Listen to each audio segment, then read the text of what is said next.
আসসালামু আলাইকুম। চলে এসেছি নতুন আরও একটি ভিডিও নিয়ে। আজকে রান্না করব হচ্ছে শুটকি। তেলের মধ্যে প্রথমে আমি রসুন এবং পেঁয়াজ বাটা দিয়ে দিলাম, তারপরে মরিচের গুঁড়া, জিরার গুঁড়া এবং লং এলাচের গুঁড়া পরিমাণ মতো দিয়ে দিলাম। এরপরে হচ্ছে জিরা গুঁড়ার সকল গুঁড়া দেওয়ার পরে হচ্ছে পরিমাণ মতো লবণ দিয়ে দিব। তারপরে একটু জাল করব, নাড়াচাড়া করব যাতে মশলাটা কষে যায়। তারপরে হচ্ছে আমি শুটকি মাছ দিয়ে দিলাম। শুটকি মাছটা হচ্ছে প্রথমে আমি ধুয়ে এবং গরম পানি দিয়ে ধুয়ে রেখেছিলাম। এরপরে হচ্ছে আমি যেহেতু বেগুন দিয়ে রান্না করব, বেগুনটা দিয়ে দিলাম। তারপরে একটু নাড়াচাড়া করে 1-1.5 মিনিটের মতো মশলাটা প্রত্যেকটা বেগুনের গায়ে যাতে ঠিকভাবে লাগে সেইভাবে নাড়াচাড়া করলাম। তারপরে আমি পরিমাণ মতো পানিটা দিয়ে দিব।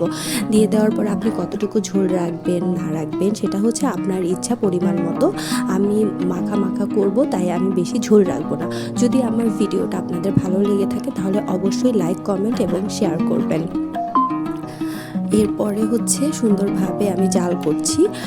দেখেন এরপরে কত মাখা মাখা আমার তরকারিটা হয়ে গেছে। আমি এখন নামিয়ে ফেলবো। ধন্যবাদ। আসসালামু আলাইকুম।